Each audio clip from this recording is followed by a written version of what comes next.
Jackson Reed, un milliardaire blanc du secteur technologique, fixait Amara ou une petite fille noire dans son appartement de Manhattan avec une incrédulité totale. « Votre femme Vanessa est toujours en vie », murmura-t-elle.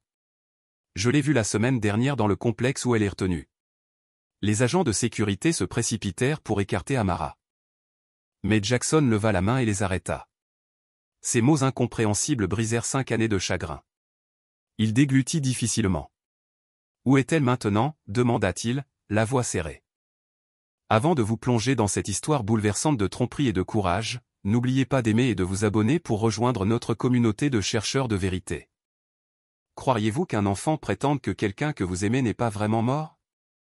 Dites-le moi dans les commentaires et découvrez comment une jeune fille courageuse a tout changé. » La skyline de Manhattan s'étendait au-delà des baies vitrées de son appartement en attique tandis que Jackson se versait un autre verre de bourbon.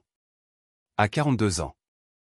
Le magnate de la technologie et PDG de Reed Innovation possédait tout ce que l'argent pouvait acheter, mais depuis la mort de Vanessa dans l'explosion de son yacht en Méditerranée 5 ans plus tôt, il s'était coupé du monde. Il leva le verre en cristal d'une seule gorgée, laissant la brûlure familière atténuer la douleur sourde dans sa poitrine. En bas, son gala de charité se poursuivit sans lui, l'apparition obligatoire, le don à 8 chiffres, puis retour dans son sanctuaire privé. Les portes de l'ascenseur s'ouvrirent et William Harris, son chef de la sécurité et ancien soldat des forces spéciales, entra, l'air perturbé. « Monsieur, il y a un problème. Une enfant a échappé à nos gardes en bas. Elle insiste pour vous voir en personne. » Prétextant une urgence, Jackson lui fit signe de partir. Demandez à quelqu'un de la ramener chez elle. Il est presque minuit. William hésita. C'est bien là le problème, monsieur. Elle dit avoir des informations sur Madame Reed, votre Vanessa. Jackson se figea, un verre à moitié porté aux lèvres. Personne ne mentionnait jamais Vanessa en sa présence. Ni son équipe, ni la presse. Parléant, dit-il après un long silence. Quelques instants plus tard, Amara se tenait dans son salon, ses vêtements usés et ses chaussures éraflées contrastant avec le luxe minimaliste. 2 gardes du corps l'entouraient, l'un d'eux lui serrant l'épaule beaucoup trop fort. Les yeux de Jackson se plissèrent. « Tu peux la laisser partir, Richard. » dit-il froidement tandis que le garde la relâchait. Amara lui frotta l'épaule, mais tint bon, le regard brillant et intelligent fixé sur Jackson. « Je m'appelle Amara Johnson, dit-elle calmement. Ce qui était étonnant pour quelqu'un d'aussi jeune. Et je connais votre femme, Vanessa Reed. Elle est vivante. » Jackson observa la jeune fille, à la recherche d'une tromperie ou d'une manipulation. Son assistant, Marcus Phillips, entra silencieusement et ricana. « Monsieur Reed n'a pas le temps pour les arnaques. Comment êtes-vous entré ici ?» Amara se tourna vers Marcus, imperturbable. « J'ai attendu dehors, regardé les gens entrer pour la fête, puis je me suis faufilé pendant que les gardes s'occupaient des voitures de luxe. » Elle fit face à Jackson. « Je me suis échappé il y a 4 jours d'un endroit où l'on enfermait des gens et des femmes, dont ta femme. Elle a une tache de naissance en forme de papillon sur l'épaule droite. Elle m'a dit de te retrouver si jamais je m'échappais. » Jackson sentit le sang lui quitter le visage. Cette marque de papillon n'était pas de notoriété publique.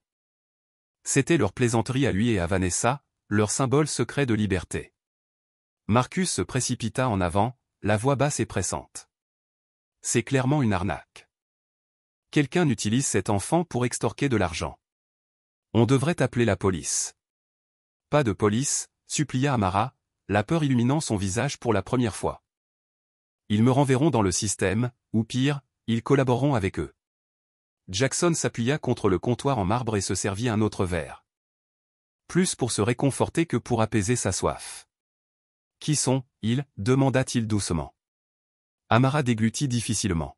« Les gens qui dirigent l'usine. Ils sont liés à Sovereign Industries. » Ce nom fit froid dans le dos à Jackson. Sovereign était le plus féroce rival de Reed Innovation, dirigé par Victor Reynolds, tristement célèbre pour ses tactiques commerciales impitoyables.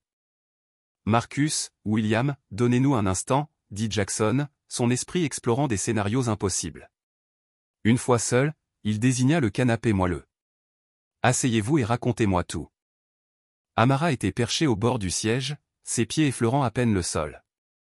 J'ai vécu avec ma grand-mère à Harlem jusqu'à sa mort il y a 3 mois. J'ai été seul un moment. Puis ces gens sont arrivés où ils ont dit qu'ils étaient des services sociaux. Ils ne l'ont pas aidé, ils m'ont emmené plus au nord, dans un complexe avec d'autres enfants et des femmes. Les femmes étaient droguées la plupart du temps. Jackson peinait à respirer. Et vous l'avez vue, ma femme? Amara hocha la tête. Elle était différente, enfermée dans une pièce spéciale. Parfois plus alerte. Nous avons discuté lorsqu'ils l'ont transférée dans une salle commune pour les examens. Comment as-tu su que c'était Vanessa Reed? T'a-t-elle dit son nom? Elle a dit qu'elle s'appelait Vanessa Reed, répondit Amara. Et que son mari était un technicien nommé Jackson qui vivait dans un grand immeuble de Manhattan. Quand ils m'ont transféré dans un autre bâtiment de la ville, j'ai trouvé ta photo dans un journal que quelqu'un avait apporté à ton événement caritatif. C'est ainsi qu'elle l'a retrouvé et s'est enfuie. Le regard d'Amara s'est porté vers la porte, comme si elle s'attendait à des poursuivants à tout moment. Lors d'un transfert, la camionnette s'est arrêtée pour faire le plein. Le garde a été distrait. J'ai couru me cacher, puis j'ai surveillé votre immeuble pendant 2 jours jusqu'à ce que j'arrive. Ses petites mains se tordaient sur ses genoux. Elle m'a fait mémoriser un message, dit à Jacques que le papillon vole encore. Premier rendez-vous au coucher du soleil à Monaco. Elle a dit que tu comprendrais. Jackson s'affala sur la chaise en face d'elle, les jambes défaillantes. Leur premier rendez-vous avec Vanessa avait eu lieu à la Sunset Conference de Monaco, un souvenir intime jamais partagé publiquement. Personne ne pouvait connaître ce détail à moins que Vanessa elle-même ne le dise à Amara. Amara se leva vivement. Tu ne me crois pas, n'est-ce pas? Pourquoi devrais-je? Murmura Jackson, déchiré entre la partie rationnelle de son esprit qui criait l'impossibilité et la partie désespérée de son cœur qui n'acceptait jamais la mort de Vanessa. Parce que je n'ai rien à gagner, dit Amara en soutenant son regard. Je sais à peine lire. Je veux juste tenir ma promesse. Elle m'a aidé quand j'avais peur. Elle a dit que te retrouver était le seul moyen de l'aider, elle et les autres. Après un long moment, Jackson prit une décision qui allait tout changer. Tu resteras ici cette nuit. Demain matin. On réglera ça, mais pas par les voies officielles. Pas encore. En lui montrant une chambre d'amis. Jackson savait qu'il s'embarquait dans une mission nourrie par le chagrin et un espoir fragile ou qu'il s'aventurait vers une vérité si dangereuse qu'elle était enfouie depuis 5 ans. Il n'y aurait pas de retour en arrière possible. La lumière de l'aube filtrait à travers les fenêtres du penthouse tandis que Jackson préparait le petit déjeuner pour son invité inattendu. Des rumeurs circulaient déjà parmi le personnel de nuit, pourquoi une petite fille noire séjournait-elle chez un milliardaire? Ignorant les spéculations étouffées. Jackson regarda Amara inspecter son assiette de crêpes avant d'en prendre une bouchée hésitante. Rien ici ne te fera de mal, murmura-t-il doucement. Je sais, répondit-elle. Même si son langage corporel suggérait le contraire. Les vieilles habitudes ont la vie dure. William Harris entra avec une tablette, le visage neutre et professionnel. Monsieur. J'ai effectué les vérifications d'antécédents que vous avez demandées. Et juste comme ça, le monde de Jackson bascula à nouveau sur son axe. Amara Johnson a 10 ans et n'a pas de mère enregistrée. Elle a été élevée par sa grand-mère, Eliza Johnson, à Harlem. Selon Amara, sa grand-mère est décédée il y a 3 mois de cause naturelle. Comme l'indique le certificat de décès signé par le docteur Martin Lawrence. Étrangement, il n'existe aucune trace officielle du placement d'Amara en famille d'accueil ou une omission inhabituelle qu'il a effectivement effacée du système. Jackson écouta William confirmer le récit d'Amara et la mort de sa grand-mère. Il vérifia discrètement les qualifications du docteur Lawrence et découvrit que le médecin avait pris sa retraite 2 ans auparavant et que la signature sur le certificat était falsifiée. Un frisson parcourut Jackson. Quelqu'un avait tenté de fabriquer une légitimité tout en effaçant toute trace. Voilà mon analyse, monsieur, conclut William. Jackson le congédia et se tourna vers Amara. Elle était assise calmement, coupant méthodiquement ses crêpes en carrés parfaits. Vous avez dit que vous étiez détenu dans un centre du nord de l'État, dit Jackson. Pouvez-vous décrire son emplacement, sa disposition? Vous souvenez-vous de quelque chose? Amara posa sa fourchette. C'était dans les bois. Ils ont roulé pendant des heures après m'avoir emmené de l'appartement de ma grand-mère. Il y avait une clôture surmontée de barbelés. Mais de l'extérieur, on aurait dit un hôpital privé. Le panneau indiquait le centre de bien-être Clearware. Jackson prit une note sur son téléphone. Il passa le reste de la matinée à interroger Amara sur tous les détails dont elle se souvenait, tout en demandant discrètement à William de vérifier son histoire. Vers midi, Marcus arriva. La désapprobation évidente. Monsieur, le conseil d'administration vous interroge sur votre absence à la réunion trimestrielle de ce matin, et le personnel murmure à propos de notre invité. Jackson jeta un coup d'œil à Amara, absorbé par ses croquis dans le carnet qu'il lui avait fourni. Je comprends, répondit-il fermement. Dites au conseil d'administration que je m'occupe d'une affaire personnelle. Et rappelez au personnel que leur travail est de travailler, pas de colporter des ragots. Après le départ de Marcus, Jackson entendit 2 gardes du corps dans le couloir. L'un marmonna, elle raconte une histoire larmoyante pour escroquer le vieux riche. Ces arnaques commencent jeunes par ici. L'autre rit. Une pauvre orpheline rencontre un sauveur blanc, une arnaque classique depuis toujours. Jackson s'éclaircit bruyamment la gorge. Ils se mirent au garde à vous. Considérez-vous comme avertis. Encore un commentaire comme celui-là et vous êtes tous les deux virés. De retour à l'intérieur, Jackson trouva Amara debout près de la fenêtre, l'air solennel. Il ne me croit pas, dit-elle. Il pense que je mens. Jackson soupira. Les gens font des suppositions. Mais ça ne change rien. Il comprit que la dynamique raciale en jeu ne ferait que compliquer les choses. Cet après-midi-là, Jackson se retira dans son bureau pour réexaminer l'enquête officielle sur l'explosion du yacht. Il avait examiné ses dossiers d'innombrables fois au fil des ans. Mais il cherchait maintenant des incohérences avec un regard neuf. Le yacht avait été retrouvé en morceaux flottants en Méditerranée. Et aucun corps n'avait jamais été retrouvé, un résultat assez courant compte tenu de la violence de l'explosion et des courants marins. Le rapport officiel attribuait la responsabilité à un dysfonctionnement de la conduite de carburant. L'affaire était classée ou peut-être trop clairement. Il composa un numéro qu'il n'avait pas utilisé depuis des années. Diana Chin Investigation, dit une voix féminine glaciale. Diana, ici Jackson Rose. Cela fait 4 ans que vous avez enquêté sur l'accident de Vanessa et que vous avez brusquement abandonné l'affaire.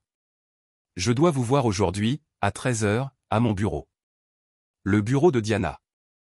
En centre-ville, était discret, le genre d'endroit où l'on passe sans prévenir.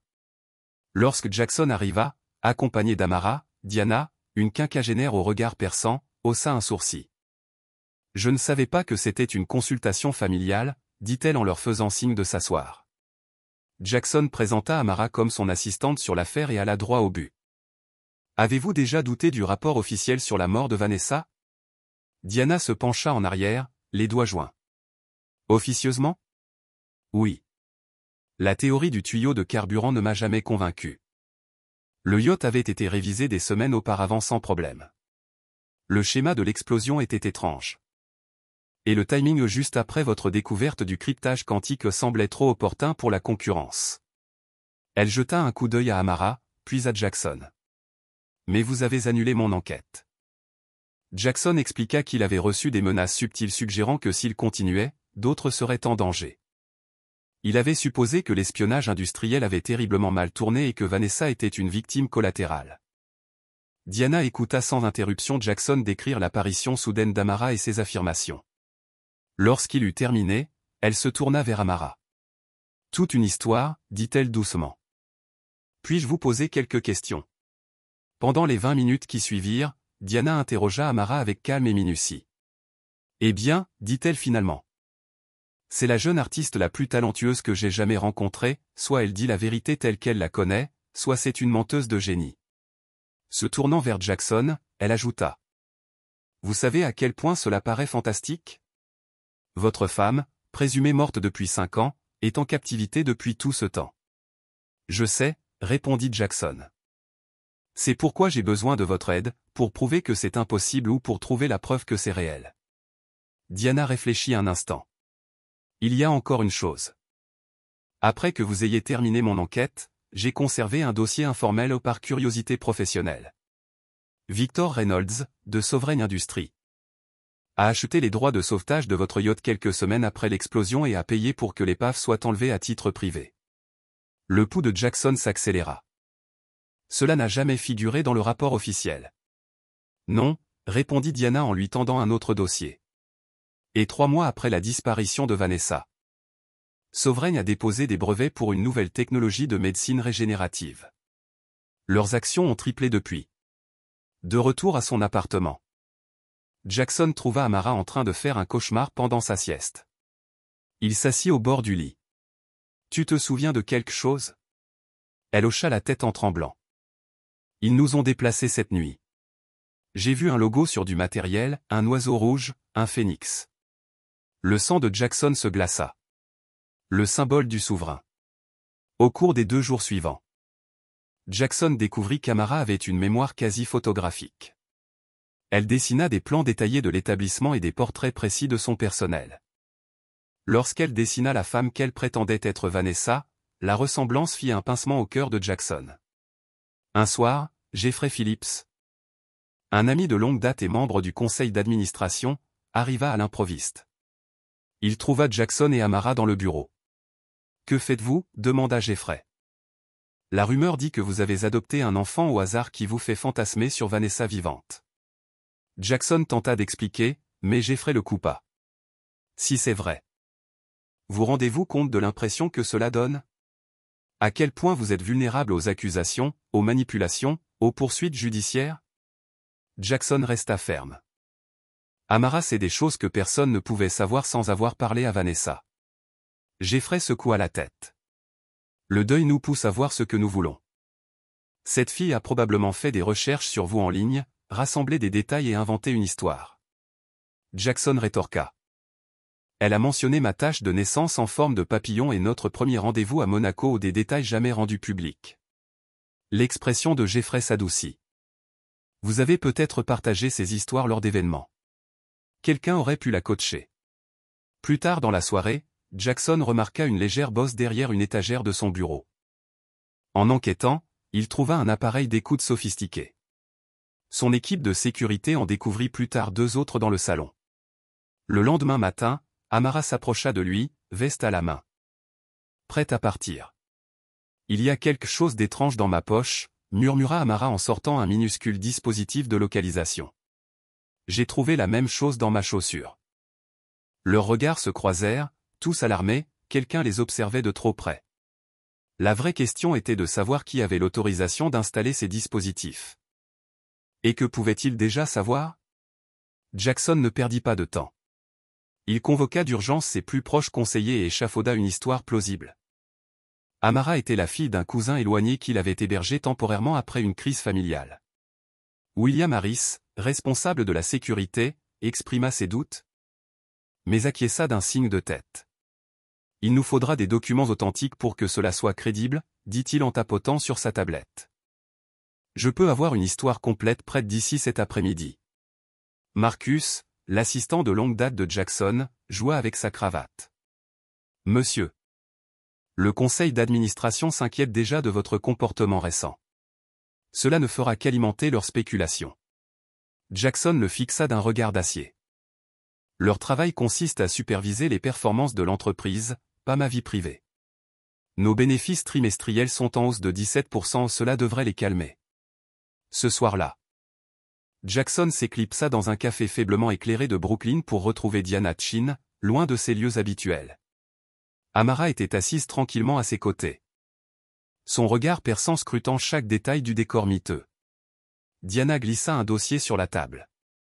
J'ai déniché des cas de personnes disparues correspondant à la description de votre compagnon. Dit-elle. Ces 5 dernières années, 8 femmes fortunées ont disparu dans des circonstances mystérieuses. 3 ont été déclarées mortes suite à des accidents sans qu'aucun corps n'ait été retrouvé. 2 se seraient suicidées là encore, sans reste. Les autres ont tout simplement disparu. Probablement pour avoir fui des mariages difficiles. Jackson retint son souffle en feuilletant les dossiers. Chaque piste remontait, de manière indirecte, à Sovereign Industries. Ce n'est pas une preuve irréfutable, admit Diana. Mais les maris de 2 de ces femmes ont vendu leurs entreprises technologiques à des filiales de Sovereign moins d'1 an après les disparitions, et à des prix inférieurs à ceux du marché.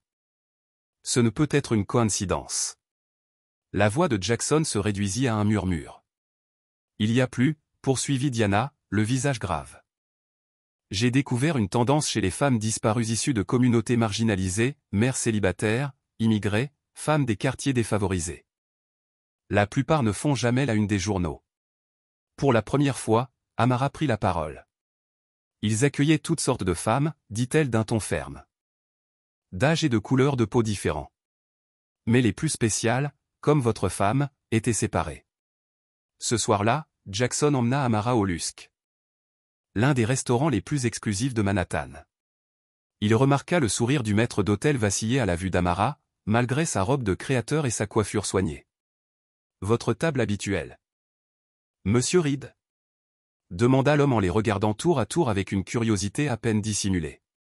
Tandis qu'il traversait des tables silencieuses. Jackson sentit le poids des spéculations murmurées. « Il te prend pour une folle », murmura Amara une fois qu'ils furent assis. Ou pire, il imagine un enfant noir comme le tien. Jackson fronça les sourcils. « Comment le sais-tu ? Les gens racontent toujours les pires histoires quand ils voient quelqu'un comme moi avec quelqu'un comme toi, répondit-elle sèchement. Ma grand-mère m'a appris à déchiffrer ses regards. Leur serveur s'approcha, réprimant à peine son dédain, et s'adressa seul à Jackson tout en déposant le menu d'Amara sans un regard. Peut-être que la jeune femme préférerait un plat du menu enfant, suggéra-t-il avec condescendance. Elle prendra le menu habituel, dit Jackson froidement. Et tu devrais peut-être changer d'attitude avant de retourner à notre table. En quittant le restaurant, Jackson aperçut une berline noire aux vitres teintées garée de l'autre côté de la rue. Elle filait leur Bentley sans faiblir. On nous suit, dit-il doucement à William, au volant. Sans un mot, William exécuta une série de virages inattendus, confirmant les soupçons de Jackson alors que la berline restait collée à eux. Protocole de conduite évasive, monsieur, demanda William, professionnel et calme. Oui. Et ramener Amara aux Penthouse en toute sécurité. Je vais faire diversion. S'ensuivit une course-poursuite intense dans les rues tortueuses de Manhattan. Jackson échangea finalement son véhicule avec un employé de Reed Innovation, tandis que William raccompagna Amara chez elle par un autre itinéraire. Le Penthouse étant protégé par de multiples protections. Plus tard dans la soirée, Jackson appela son contact au FBI, l'agent Michael, via une ligne sécurisée. Je dois signaler une surveillance suspecte. Mon équipe et moi avons été filés par des individus non identifiés ce soir. La réponse de Michael fut brusque et dédaigneuse. Monsieur Reed. Avec tout le respect que je vous dois, vos antécédents, d'inquiétude accrue après la mort de votre femme sont bien documentés. Nous avons enquêté sur 3 plaintes similaires déposées par vous dans les années qui ont suivi l'accident. Toutes concernaient des véhicules ordinaires, sans aucun lien avec vous. Jackson poursuivit. C'est différent. J'ai des raisons de croire qu'un groupe criminel organisé me cible dans le cadre de mon enquête en cours. Le ton de Michael se durcit. Avez-vous de nouveau fait appel à des détectives privés? Car je tiens à vous rappeler qu'interférer dans une enquête fédérale en cours. Quelle enquête fédérale? Interrompit Jackson. L'explosion du yacht a été jugée accidentelle il y a des années. Il y eut un silence révélateur. Je ne suis pas autorisé à discuter des enquêtes en cours, monsieur Reed. Je vous conseille vivement de laisser ces questions aux autorités compétentes. Le lendemain matin, Diana arriva avec des nouvelles inquiétantes. 3 femmes présumées mortes ont été aperçues de manière crédible ces 2 dernières années, annonça-t-elle en étalant des photos sur le bureau de Jackson. Un associé a juré avoir vu Elisa Montgomery dans une clinique privée suisse. Une sœur est convaincue d'avoir aperçu Rebecca Williams entrant dans un établissement sécurisé à Singapour. Et une ancienne nounou a déclaré avoir vu Catherine Zhang dans un aéroport privé de Dubaï. Toutes rejetées? Demanda Jackson. Diana hocha la tête d'un air sombre. Des témoins ont été discrédités ou payés pour se rétracter. J'ai dû fouiller profondément pour retrouver les rapports originaux. Pendant ce temps, Amara et Jackson collaboraient à l'élaboration d'une carte détaillée des opérations du réseau de trafiquants, d'après ce qu'elle avait entendu pendant sa captivité. Le premier endroit où ils m'ont emmené, c'était ici, dit-elle en désignant son croquis d'un complexe isolé. À environ 2 heures de route de New York, au milieu des bois. Jackson consulta les registres fonciers. Sovereign Industries avait acquis un refuge de recherche isolé près de Kingston 6 ans auparavant par l'intermédiaire d'une société écran. C'est tout, s'exclama Amara. J'ai entendu quelqu'un mentionner Kingston un jour lorsqu'il parlait d'approvisionnement. Plus tard dans l'après-midi, Marcus entra dans le bureau de Jackson, l'air perturbé. Monsieur, je suis préoccupé par cette obsession pour l'histoire de la jeune fille. Le conseil d'administration s'enquiert de vos absences fréquentes. Et des rumeurs disent que vous avez rouvert l'enquête sur la mort de Madame Reed. Jackson observa son assistant. Marcus avait été loyal et discret pendant 8 ans, jusqu'à la disparition de Vanessa. Jackson se demandait alors si l'inquiétude de Marcus était sincère ou motivée par autre chose. Il répondit d'un ton neutre. Le conseil d'administration devrait se concentrer sur le lancement de notre prochain produit, et non sur ma vie privée. Ce week-end-là. Jackson et Diana se rendirent au site de Kingston qu'Amara avait identifié, la laissant en sécurité dans le Penthouse avec William et une sécurité renforcée. L'établissement en route, entouré d'une forêt dense, correspondait parfaitement à la description d'Amara. Un bâtiment clinique moderne, silencieux, dont les mesures de sécurité étaient suffisamment discrètes pour passer inaperçues. Clearwater Wellness Center, lut Diana sur un panneau discret à l'entrée. Ça a l'air authentique. Ils observèrent à distance, notant l'emplacement des caméras, les rotations des gardes et les horaires de livraison. À la tombée de la nuit, ils s'approchèrent de l'arrière de la propriété, utilisant un équipement spécialisé pour contourner les capteurs du périmètre. L'établissement semblait avoir été récemment libéré. Les lits étaient dépourvus de tout matériel médical. Mais des signes évidents témoignaient d'une occupation récente. Ils ont déguerpi, murmura Diana en balayant avec sa lampe torche les cicatrices du sol où du matériel lourd avait été traîné. Dans un bureau, des documents déchiquetés gisaient éparpillés. Une fois reconstitués, ils ont révélé des liens avec des sociétés écrans appartenant à Sovereign Industries. Plus troublant encore. Ils ont découvert une pièce secrète remplie de dispositifs de contention fixés à des lits d'hôpitaux et à des armoires ayant autrefois contenu des fournitures pharmaceutiques. Ce n'est pas un centre de bien-être, dit Jackson d'un ton sombre. C'est un camp de détention.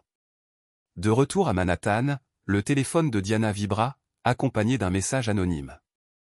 Une photo de surveillance montrant Jackson et Amara entrant dans l'immeuble de Diana le matin même. On vous observe aujourd'hui. Que c'est Amara qui rend les puissants nerveux, disait le message. Commentez ainsi vous pensez que Jackson devrait alerter les autorités immédiatement, ou s'il a raison d'enquêter lui-même. Cliquez sur j'aime si vous avez le courage de continuer à creuser après de telles menaces. Jackson trouvera-t-il la preuve que Vanessa est belle et bien vivante, ou tombera-t-il dans un piège tendu? Abonnez-vous pour découvrir la découverte choquante qui attend notre héros milliardaire lorsque nous explorerons ce réseau mystérieux. Lundi matin. La réunion d'urgence du conseil d'administration au siège de Reed Innovation était empreinte de tension. Jackson esquissait les regards inquiets de son équipe de direction. Face à lui, Jeffrey Phillips, son plus vieil ami et directeur financier, était assis, son expression habituellement chaleureuse, teintée de désapprobation. Jackson. Nous avons convoqué cette réunion car ton comportement est devenu erratique ces derniers temps, commença Jeffrey en jetant un coup d'œil aux autres membres du conseil pour les soutenir. Tes absences inexpliquées, tes absences aux réunions et ta décision soudaine d'accueillir un enfant suscitent de sérieuses inquiétudes quant à ton état d'esprit. Jackson garda un visage neutre. Même s'il calculait intérieurement quel membre de son entourage pourrait le trahir en premier. Ma vie privée ne regarde pas le conseil d'administration, répondit-il d'un ton neutre. L'entreprise prospère sous ma direction, notre action a atteint des sommets historiques au dernier trimestre. Barbara Winters, responsable des affaires juridiques, s'éclaircit la voix. Cela devient l'affaire du conseil d'administration lorsque cela affecte les opérations de l'entreprise, Jackson. Il y a aussi des responsabilités potentielles concernant votre tutelle sur cet enfant. C'est ma cousine éloignée, insista Jackson, s'en tenant à sa version. Sa présence est temporaire et ne compromet pas ma capacité à diriger cette entreprise. Se penchant en avant, Jeffrey baissa la voix. Jacques, nous sommes amis depuis 20 ans. Je dis cela avec une réelle inquiétude, as-tu envisagé une aide professionnelle? Le traumatisme de la disparition de Vanessa est maintenant cette conviction qu'elle pourrait être en vie. Basée sur les divagations d'un enfant te submerge peut-être. Tu insinues que je suis instable, Jeff? La voix de Jackson se transforma en un murmure dangereux. Le silence s'abattit sur la pièce. Je suggère que le deuil peut nous rendre vulnérables à la manipulation, dit Jeffrey avec prudence. Peut-être qu'un congé temporaire pour régler vos affaires personnelles serait bénéfique pour tout le monde. Jackson se leva d'un air pensif et boutonna sa veste. Cette réunion est levée. Je m'attends à ce que tout le monde se concentre sur le lancement de notre prochain produit, et non sur mes affaires personnelles. En partant, il surprit Jeffrey échangeant un regard furtif avec Marcus, son assistant de direction. Une autre pièce du puzzle s'était mise en place. Cet après-midi-là, Jackson a organisé l'inscription d'Amara à la Westbridge Academy, une école privée d'élite de Manhattan. Tu as besoin d'un peu de normalité. Lui a-t-il dit alors qu'ils examinaient le programme ensemble. Et c'est plus sûr que de rester ici toute la journée. William te conduira et te ramènera. Amara semblait dubitative. Les enfants comme eux ne voudront pas de moi là-bas. Je ne suis pas comme eux. Jackson a étudié ses impressionnants résultats au test de niveau. Tu es plus intelligente que la plupart d'entre eux et tu mérites une éducation. La réalité s'avéra plus dure qu'il ne l'avait imaginé. Le 3e jour, Amara rentra chez elle, irradiant une fureur silencieuse. Que s'est-il passé? Demanda Jackson, conscient de ses émotions contenues. Rien de nouveau, dit-elle en laissant tomber son sac à dos de créateur. Les mêmes murmures, les mêmes questions sur mon entrée. Le professeur qui parle plus lentement quand je réponds, comme si je ne comprenais pas les grands mots. Les filles qui refusent de s'asseoir avec moi au déjeuner. Elle leva vers lui des yeux bien trop vieux pour ses 9 ans. Un garçon m'a demandé si j'étais ta fille secrète ou si tu m'avais acheté dans un pays du tiers-monde. Une vague de colère protectrice submergea Jackson. Je vais parler au directeur. Amara l'interrompit. Non, ça ne fera qu'empirer les choses. Je peux gérer ça. Et puis, on a des choses plus importantes à régler. Le lendemain, Madame Peterson, la professeure d'histoire d'Amara, l'a reconnue grâce à une base de données d'enfants disparus qu'elle avait consultée des mois plus tôt. Alarmée, elle contacta les services de protection de l'enfance pour signaler un possible cas de traite. L'après-midi même, une assistante sociale nommée Hélène Donovan arriva aux pentouses de Jackson, accompagnée d'un policier. Monsieur Reed, je suis là au sujet du mineur dont vous avez la garde, annonça Hélène tandis que Jackson ouvrait la porte. Nous avons reçu un rapport. Calme. Il les invita à entrer et envoya un SMS urgent à son équipe juridique. Hélène interrogea Jackson et Amara séparément. Ses questions à Jackson étaient directes et présomptueuses. Comment avez-vous obtenu la garde de cet enfant, insista-t-elle, insistant sur « exactement », comme si elle s'attendait à un faux pas. Lorsqu'elle s'adressa à Amara, son ton était condescendant. Tu peux me dire la vérité, ma puce. Personne ne te le reprochera. Monsieur Reed t'a-t-il promis quelque chose? De l'argent, des cadeaux, une vie meilleure? La dynamique raciale de ces questions n'a échappé ni à Jackson ni à Amara. Ce soir-là, l'équipe juridique de Jackson est arrivée en force, menée par Simon Washington, son avocat plaidant. Il s'agit d'une affaire familiale privée, a déclaré Simon à l'assistante sociale. Monsieur Reed a engagé une procédure de tutelle temporaire officielle par les voies légales. Toute insinuation de mauvaise conduite est fausse et potentiellement diffamatoire. Après le départ de l'assistante sociale, qui lui avait promis une enquête plus approfondie, Simon s'est tourné vers Jackson. Je peux contester cela, mais vous devez être totalement franc avec moi. Vous ne pouvez pas me protéger du secret professionnel si vous m'utilisez pour dissimuler un crime. Jackson exposa chaque détail. Lorsqu'il eut terminé, Simon expira. C'est une sacrée histoire. Et tu y crois? Oui, dit simplement Jackson. Nous avons des preuves à l'appui des affirmations d'Amara, mais les rendre publiques mettrait en danger Amara et potentiellement Vanessa. Simon hocha la tête pensivement. Je vais accélérer les démarches pour la tutelle. En attendant, documente absolument tout, chaque interaction officielle, chaque preuve.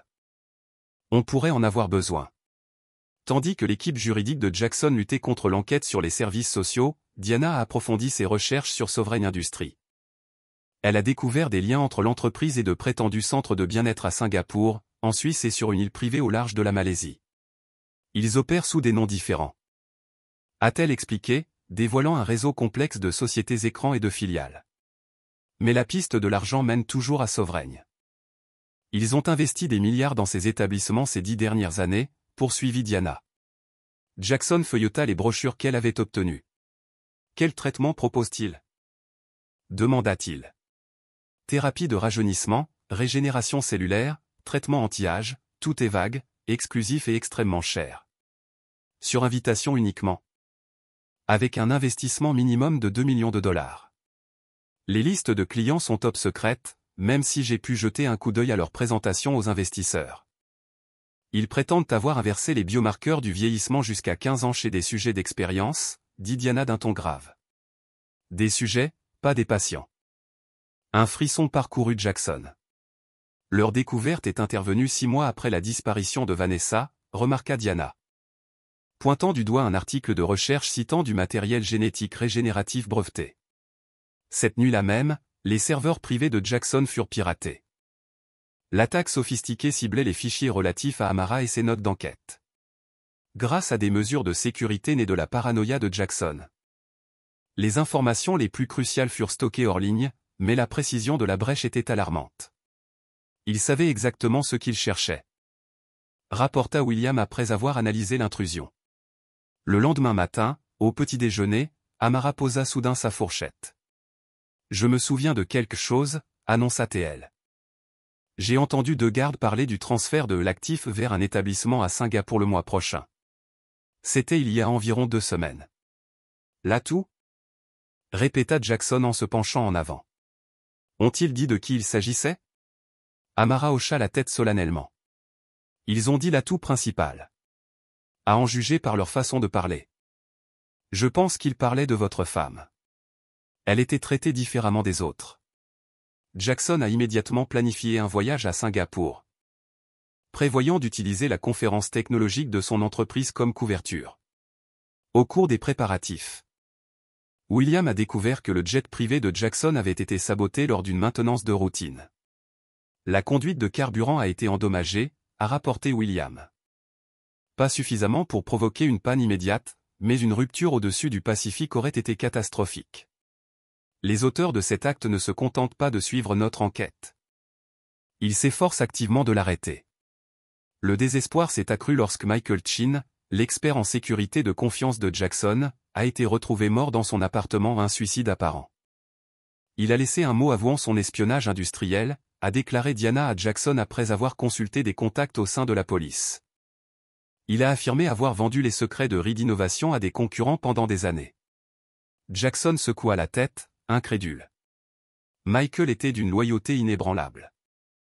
Il ne nous trahirait jamais et ne se suiciderait pas. Ce soir-là, un message est apparu sur le téléphone personnel sécurisé de Jackson, provenant d'un numéro connu uniquement de ses proches. Arrêtez vos recherches ou vous disparaîtrez tous les deux.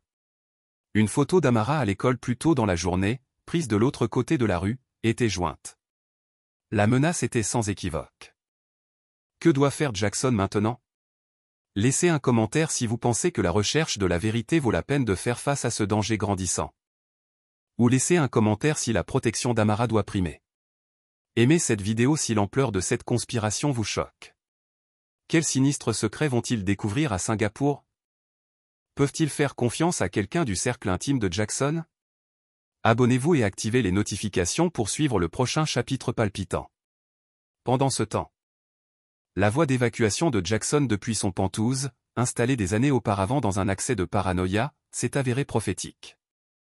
Un passage secret derrière sa bibliothèque menait à la cage d'ascenseur de service, contournant les systèmes de sécurité de l'immeuble. En quelques minutes, Jackson s'est évanoui dans le réseau de tunnels de service de Manhattan, emportant avec lui un petit sac contenant de l'argent liquide, des pièces d'identité de secours, des appareils de communication cryptés et un Glock 19 avec 2 chargeurs de rechange. Alors que la police perquisitionnait son appartement vide, Jackson, déguisé avec des lunettes, une casquette de baseball et un uniforme d'agent d'entretien, s'est éclipsé à 6 pâtés de maison de chez lui. Les 48 heures suivantes allaient être cruciales. Jackson restait discret, utilisant uniquement des téléphones prépayés et de l'argent liquide, se déplaçant dans une série de planques préparées des années plus tôt. Depuis un motel miteux du Queens, il suivait les reportages sur sa disparition. La voix sinistre d'un présentateur déclara: le milliardaire de la tech Jackson Reed est désormais le principal suspect du meurtre brutal de son assistant administratif de longue date, Marcus Phillips.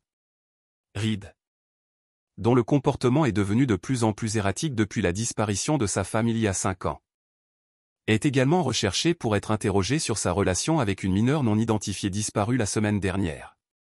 L'aspect racial a été mis en avant dans la presse, soulignant qu'un riche homme blanc prenant la garde d'une jeune fille noire sans papier en règle soulève de sérieuses inquiétudes quant à un éventuel trafic.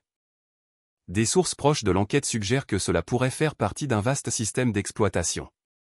Les poings de Jackson se refermèrent tandis qu'il regardait l'histoire prendre forme, le dépeignant non seulement comme un meurtrier, mais aussi comme un prédateur. La vérité était enfouie sous des mensonges soigneusement élaborés. Le 3e jour, Jackson risqua de contacter Diana grâce au protocole d'urgence qu'ils avaient élaboré. Ils se sont rencontrés dans un entrepôt abandonné de Brooklyn, chacun prenant des précautions minutieuses pour ne pas être suivi. La police est partout, rapporta Diana. Vos comptes sont gelés, vos biens sont sous surveillance. Et Jeffrey a été nommé PDG par intérim par le conseil d'administration. Qu'en est-il des preuves que je vous ai envoyées? Demanda Jackson. Avant de se cacher, Diana avait transmis des données prouvant son innocence dans le meurtre de Marcus, notamment des images de vidéosurveillance montrant où il se trouvait au moment de sa mort. Je les ai transmises à l'agent spécial Michael du FBI, confirma-t-elle. Il avait d'abord été sceptique, mais la vérification du fichier Eurodac datage avait retenu son attention. Il menait désormais discrètement sa propre enquête parallèle, distincte de celle du NIPD. Et Amara, insista Jackson. Est-elle en sécurité avec May à Singapour? Diana acquiesça. Ils avaient déménagé 3 fois la semaine précédente, où est organisé le transport vers la Malaisie comme prévu, mais la sécurité sur l'île avait été renforcée depuis la disparition de Jackson. Le regard de Jackson s'assombrit. Ils savent qu'on arrive, dit-il, mais pas quand ni comment. Au cours de la semaine suivante, Jackson a eu recours à une série de déguisements et de moyens de transport pour rentrer à Singapour, vols commerciaux sous de fausses identités, avions cargo affrétés par des particuliers et payés en crypto-monnaies intraçables. Il a échappé à la reconnaissance faciale grâce à du maquillage et des prothèses spécifiques fournies par Diana. Pour plus de sécurité, il atterrit à Kuala Lumpur plutôt qu'à Singapour et contacta Wei via leur canal d'urgence. Ils se retrouvèrent dans un petit village de pêcheurs sur la côte malaisienne, où Amara faillit le renverser sous la force de son étreinte lorsqu'il apparut à la porte de la planque. « Tu es revenu » murmura-t-elle contre sa poitrine. « Je l'avais promis » répondit doucement Jackson, frappé par le poids de tenir parole envers un enfant qui avait connu tant d'abandon.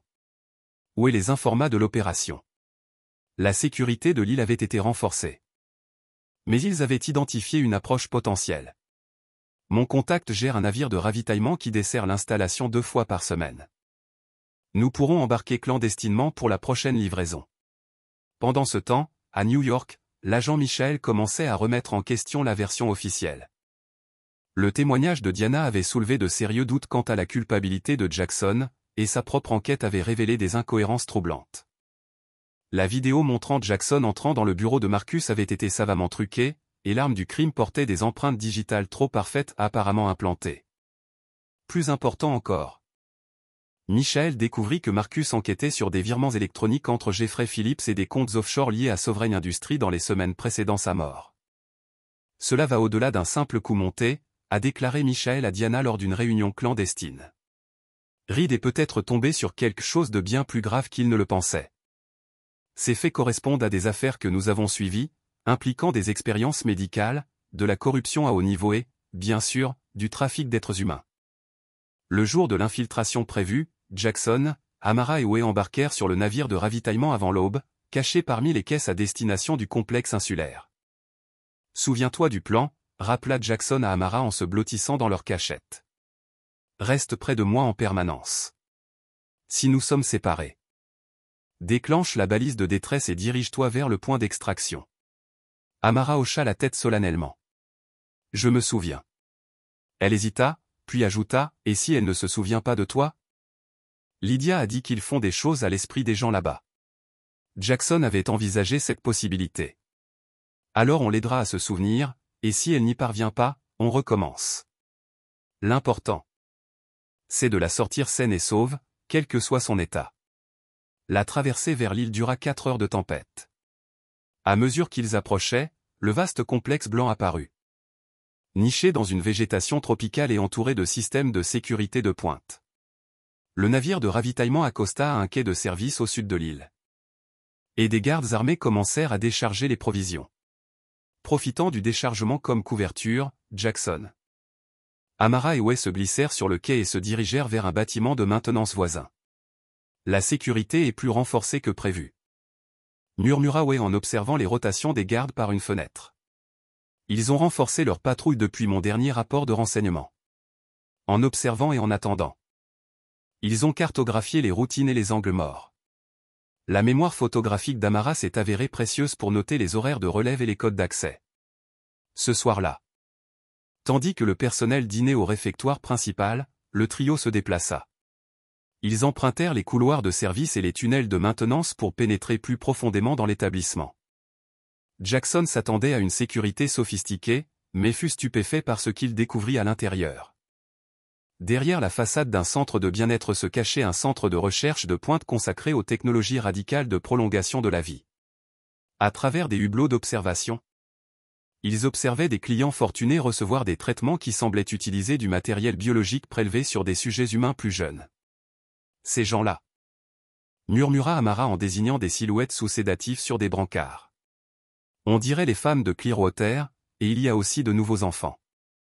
Cette prise de conscience frappa Jackson comme un coup dur. Il ne s'agissait pas d'exploitation conventionnelle. Il s'agissait de prélèvements médicaux d'êtres humains pour élaborer des traitements promettant des décennies de vie supplémentaires aux ultra-riches. Suivant les instructions d'Amara, ils se dirigèrent vers l'aile de haute sécurité, censée abriter des agents spéciaux comme Vanessa. Une caméra de sécurité qu'ils avaient manqué pivota vers eux et les alarmes se déclenchèrent dans tout le bâtiment. Ils nous ont repérés, prévint Way avec insistance. Il faut agir vite. Ils se précipitèrent dans les couloirs, évitant de justesse les équipes de sécurité qui répondaient à l'alarme. À un carrefour critique, des gardes armés avancèrent des deux côtés. Par ici. Way poussa Jackson et Amara dans un passage latéral, puis se retourna pour faire face aux gardes qui approchaient, dégainant une arme dissimulée. Trouvez votre femme, je vais les retenir. La dernière chose que Jackson vit de Way fut sa posture déterminée alors qu'il affrontait les gardes, gagnant un temps précieux pour que Jackson et Amara puissent s'échapper. Des coups de feu résonnèrent derrière eux tandis qu'ils s'enfuyaient plus profondément dans le complexe. Way se sacrifiant pour faire diversion, Jackson et Amara atteignirent l'aile de haute sécurité. Munis d'une carte d'accès récupérée auprès d'un garde inconscient, ils pénétrèrent dans un couloir stérile bordé de chambres médicales. Chacune abritait une seule personne. Une femme comateuse reliée à un équipement de survie sophistiqué permettant d'extraire des matières biologiques.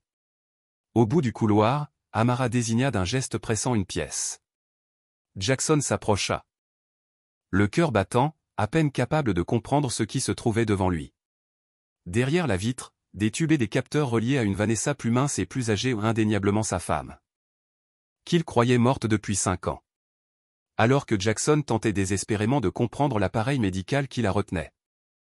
Les portes sécurisées aux deux extrémités du couloir s'ouvrirent brusquement.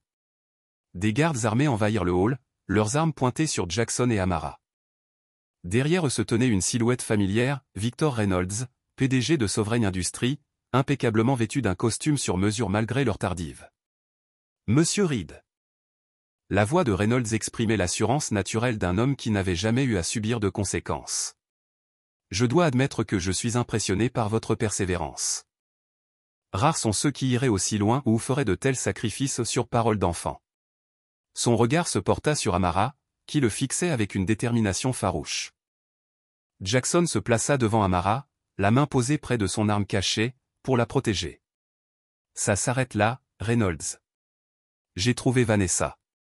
Quelle que soit l'opération tordue que tu mènes, elle sera révélée. Reynolds eut un léger sourire. Vraiment? Le monde entier croit que vous avez assassiné votre assistant et trafiqué une mineure. Vous êtes un fugitif. Votre entreprise a changé de direction, et personne ne vous recherche, sauf pour vous arrêter. Qui va révéler cette histoire? Il fit un geste vers les gardes. Non. Je vous suggère de vous rendre pacifiquement. Je n'ai aucune envie particulière de vous tuer. Un silence tendu s'installa dans le couloir stérile tandis que Jackson pesait le pour et le contre. Entourée de gardes armés, Vanessa toujours enfermée dans sa chambre.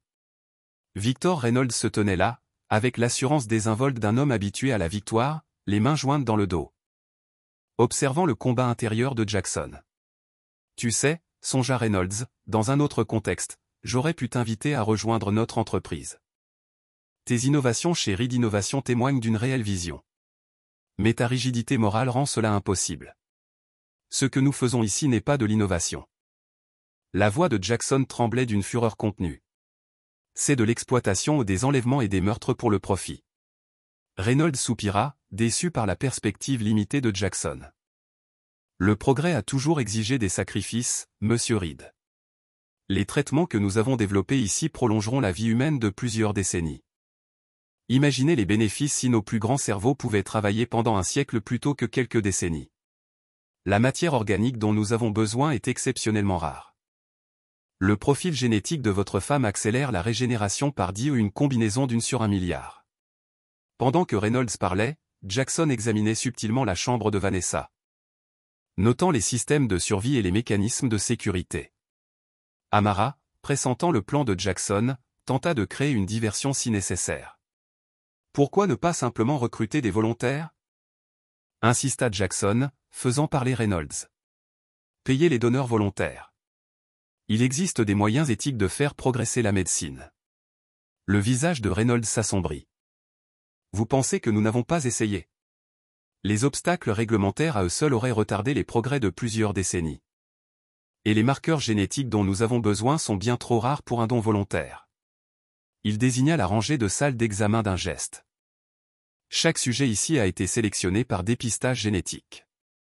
La plupart étaient marginalisés, peu susceptibles d'être oubliés. Les riches et Vanessa. En particulier ont eu le malheur de posséder des profils extraordinairement précieux. L'esprit de Jackson explorait à toute vitesse les scénarios possibles. Calculant les risques et les conséquences. Les chances étaient minces, mais il avait fait trop de chemin pour abandonner. « Comment as-tu eu Vanessa » demanda-t-il. Gagnant du temps tandis qu'il cherchait l'appareil d'urgence dans sa poche. Le visage de Reynolds s'illumina d'un profond regret. Nous la surveillons depuis des mois après que des examens médicaux de routine eurent révélé son potentiel. Le plan initial prévoyait des prélèvements périodiques et discrets. Mais elle a remarqué des irrégularités dans son dossier médical et a commencé à poser des questions. Reynolds arpenta lentement la rangée de chambres. Elle était brillante. Elle a remonté la piste jusqu'à une filiale menant des recherches génétiques et a menacé de tout révéler. Nous n'avions pas d'autre choix que de prendre des mesures plus radicales. La mâchoire de Jackson se serra. L'explosion du yacht, dit-il, les derniers éléments s'emboîtant. Un accident convaincant, aucun corps retrouvé. Puis vous l'avez emmené dans l'un de vos établissements. Reynolds jeta un coup d'œil à sa montre, sa patience s'amenuisant.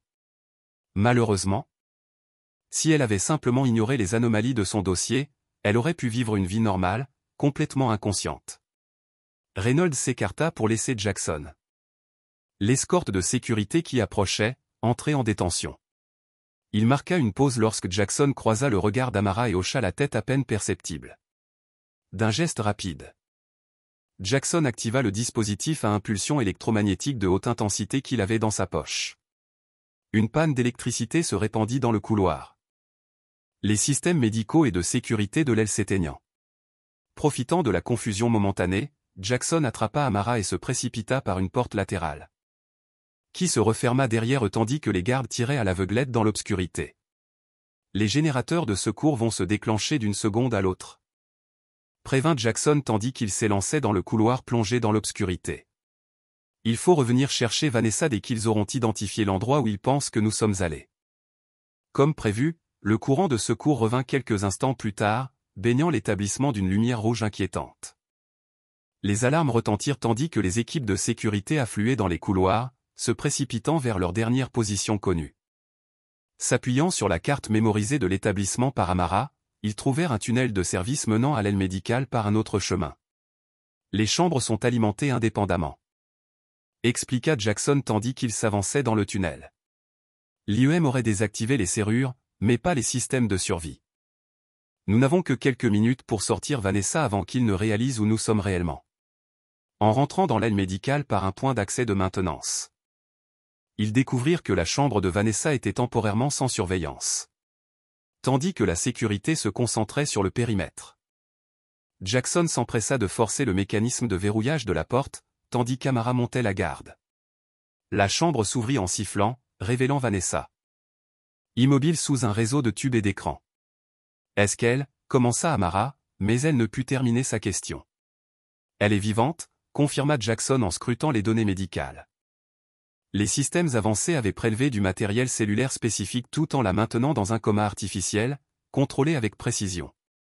Avec précaution. Jackson commença à déconnecter les capteurs non essentiels tout en préservant toutes les fonctions vitales des années de recherche et développement médical chez Reed Innovation aboutissant à ce moment précis. « On ne peut pas la réveiller ici », expliqua-t-il. « Il faut diminuer progressivement la sédation, sous peine de lésions neurologiques. » Ses doigts s'activèrent rapidement. Il nous suffit de la stabiliser suffisamment pour pouvoir la déplacer. Soudain, Amara se tendit. « Quelqu'un arrive » siffla T.L. Avant qu'il puisse réagir. Les portes s'ouvrirent brusquement. Wu-Yang entra en titubant, du sang perlant sa chemise, mais vivant. « Vous êtes difficile à traquer » dit-il d'une voix rauque, esquissant un sourire sinistre. « Il faut se dépêcher. » Ensemble, ils ont installé Vanessa sur une civière de transport, lui installant un respirateur artificiel portatif pour maintenir sa sédation. Wu-Yang les a guidés à travers les couloirs de service jusqu'à un quai de chargement où les attendaient des véhicules d'urgence, tirés par un incendie allumé à l'extrémité du complexe. On va filer dans la confusion, Alta Teil, les blessures fraîches. Mon contact est au quai secondaire. La liberté semblait à portée de main. Jusqu'à ce que Victor Reynolds arrive au coin d'une rue, flanqué de son service de sécurité personnelle. Habillé d'une fureur calme, Reynolds pointa un pistolet sur Jackson. « Ça suffit. Vous avez détruit des millions de dollars d'équipement et compromis des années de recherche. C'est terminé. » Jackson se plaça devant le brancard, protecteur. « Tu as raison, Reynolds. Ça s'arrête là. Mais pas comme tu le penses. » Reynolds serra son arme plus fort. « Il est sûr. Chaque bateau, chaque hélicoptère me rend des comptes. Même si tu t'échappes, le monde te verra toujours comme un meurtrier et un trafiquant d'enfants. Peut-être, admit Jackson, mais ils verront bientôt la vérité. » Il esquissa un sourire sinistre. « Depuis notre arrivée, tout a été enregistré et diffusé sur des serveurs sécurisés, y compris vos aveux concernant l'enlèvement de Vanessa et d'autres personnes pour leur matériel génétique. » Reynolds plissa les yeux. « Tu bluffes. Rien ne quitte cette île à mon insu. »« Pas par vos canaux, » rétorqua Jackson calmement. « Il y a 5 ans. Reed Innovation a développé une liaison satellite à chiffrement quantique. Vanessa elle-même y a travaillé. Elle est indétectable et indétectable. » Reynolds hésita. L'incertitude se lisant sur son visage. Jackson poursuivit, la voix ferme, « Même si c'était vrai, vous dénoncer reviendrait à détruire votre réputation, votre empire, tout. » Une nouvelle alarme a brisé leur impasse. Un agent de sécurité a fait irruption. « Monsieur, plusieurs avions sont en approche aux canaux fédéraux, annonçant une opération conjointe en cours. » Le vernis confiant de Reynolds craqua. « Qui ? » ?»« Inconnu, monsieur. » Jackson a vu l'ouverture. « Ma police d'assurance est plus efficace que je ne l'avais prévu. Dernière chance. » prévint Jackson. « Rendez-vous ou tombez ici, les mains ensanglantées. » Reynolds grogna, pivota vers une sortie privée et aboya des ordres. Des coups de feu éclatèrent dans le couloir tandis que son équipe ouvrait le feu. « Bougez » hurla Wu-Yang par-dessus le chaos. Petit à petit. Ils poussèrent la civière à travers les ricochets des balles, se précipitant vers le point d'évacuation d'urgence. Sous la pluie de coups de feu, la détermination de Jackson se cristallisa. Rien ne comptait plus que protéger Vanessa et Amara. Son empire, sa fortune, sa réputation étaient secondaires. 2 semaines plus tard, dans une suite d'hôpital privé. Le bip rythmique des moniteurs résonnait. Jackson était assis au chevet de Vanessa, lui tenant la main. Son activité cérébrale augmente, dit-il à Amara. Qu'il observait tranquillement de l'autre côté du lit. Elle réagit davantage aux stimuli, c'est une bonne chose. Amara hocha la tête, sans quitter des yeux le visage pâle de Vanessa. Elle m'a aidé quand personne d'autre ne le voulait, murmura la jeune fille. Maintenant, c'est notre tour. Leur calvaire s'était transformé en un tourbillon de consultations médicales, de manœuvres juridiques et de mesures de sécurité. Le raid fédéral, mené par l'agent Michael et une équipe spéciale FBI Interpol, avait permis de secourir des dizaines de patients captifs et de découvrir des preuves irréfutables reliant Sovereign Industries à ces crimes. Victor Reynolds s'était enfui en hélicoptère privé, mais fut rapidement visé par des mandats d'arrêt internationaux. De retour à New York, des images de vidéosurveillance disculpant Jackson du meurtre de Marcus furent diffusées, ce qui conduisit à l'arrestation de Jeffrey Phillips et à la réintégration de Jackson au poste de PDG de Reed Innovation. Malgré ces victoires, des défis subsistaient. Le rétablissement à long terme de Vanessa était incertain, des années de procédures expérimentales et de puissants sédatifs avaient laissé des traces et des enquêtes ont révélé que des fonctionnaires, des juges et des agents des forces de l'ordre corrompus du monde entier avaient protégé les opérations de Sovereign. Reynolds avait des alliés qui se battront pour protéger leurs secrets, a averti Diana lors d'une conférence téléphonique sécurisée. Ils utiliseront les batailles juridiques, la manipulation des médias, peut-être pire. Déjà, certains médias remettaient en question la relation de Jackson avec Amara, jetant des soupçons raciaux sur leur lien. Les services de protection de l'enfance, bien que ne cherchant plus à expulser Amara, continuaient de la surveiller de près. Chaque démarche vers la tutelle permanente d'Amara se heurtait à des obstacles bureaucratiques. Puis vint le moment décisif, un après-midi, dans le jardin de l'hôpital, les moniteurs de Vanessa changèrent de rythme. Ses doigts serraient ceux de Jackson. Ses paupières battaient. Pour la première fois en 5 ans, Jackson retint son souffle lorsque les yeux de Vanessa s'ouvrirent, remplis de confusion et de peur face à l'appareil médical qui l'entourait. « Tu es en sécurité maintenant », murmura Jackson, les larmes aux yeux. « Je t'ai retrouvé. » Elle s'efforça de se concentrer. « Jacques ?» Sa voix était rauque et fragile, chargée d'un monde de questions. Les jours suivants, Vanessa oscilla entre sommeil et conscience. Bien que sa mémoire fût embrouillée où elle ne se souvenait de rien de l'explosion de son yacht, de sa captivité ou des expériences où elle reconnut le visage d'Amara. « Tu m'as parlé quand j'étais ailleurs », murmura Vanessa, la voix encore tremblante. « Oui », murmura Amara, les yeux écarquillés d'émerveillement.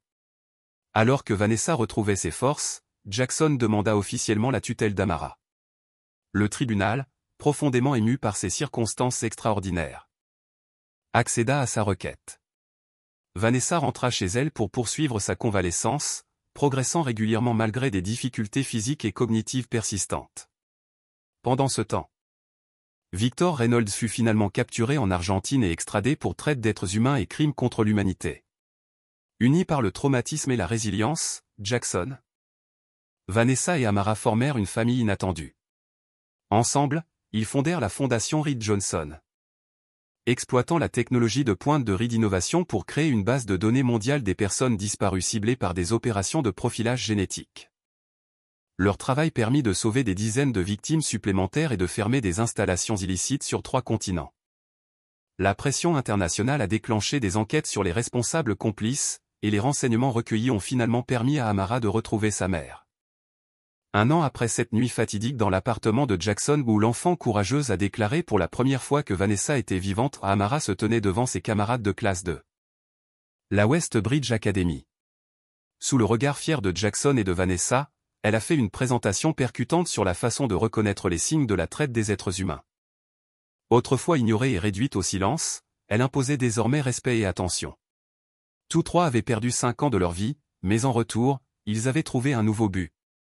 Une mission commune et une famille unie par un amour bien plus fort que le sang. À la place de Jackson, auriez-vous cru à l'histoire incroyable d'Amara ou l'auriez-vous rejeté comme impossible? Partagez votre avis ci-dessous. Si cette histoire de courage, de justice et de dépassement des préjugés vous a touché, n'hésitez pas à aimer, à vous abonner et à activer la cloche de notification pour découvrir d'autres témoignages émouvants. Merci de nous avoir rejoints dans ce voyage émouvant, parfois. Les vérités les plus importantes viennent des voix les plus inattendues.